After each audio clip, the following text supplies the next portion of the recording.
శ్రీరామ రామ రామేతి రమే రామే మనోరమే సహస్రనామ తత్తుల్యం రామనామవరాననే.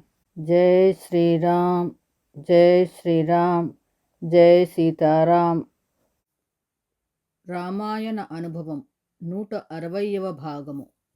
హనుమ యొక్క వాక్య కౌశల్యాన్ని రామచంద్రస్వామి అమితంగా ప్రశంసించాడు. లక్ష్మణ, ఎవ్వరిని మనము కలుసుకోవాలని ఇంతకాలం నుండి కోరుకుంటున్నామో అటువంటి మహిమాత్ముడైన సుగ్రీవుని సచివుడు ఈ హనుమ.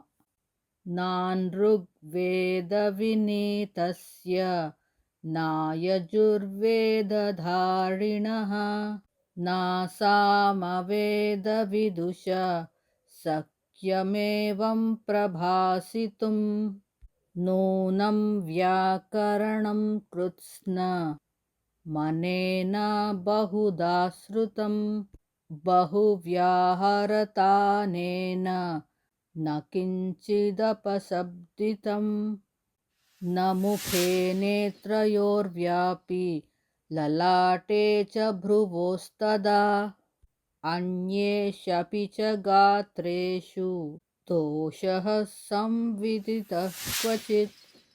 ఈయన వాక్యజ్ఞుడు, స్నేహయుక్తుడు, స్వరసంపన్నమైన ఋగ్వేదంలో చక్కగా శిక్షణ పొందినవాడు, అనేక అనువాకాలు గల యజుర్వేదాన్ని ధారణ చేయలేనివాడు, గానప్రధానమైన సామవేదంలో విద్వాంసుడు కానివాడు, ఈ విధంగా మాట్లాడజాలడు. ఈయన వ్యాకరణ శాస్త్రాన్ని మొత్తంగా అధికరించినట్టున్నాడు. ఇంత మాట్లాడినా ఒక అపశబ్దం కూడా లేదు చూడు.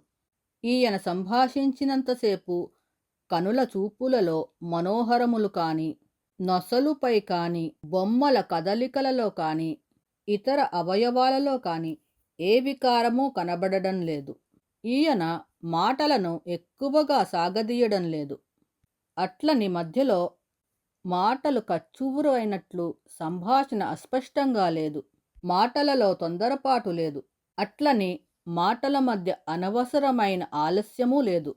మనకు పూర్తిగా వినబడనంత మెల్లగా మాట్లాడలేదు. అలాగని అనవసరంగా గొంతు చించుకోవడం లేదు.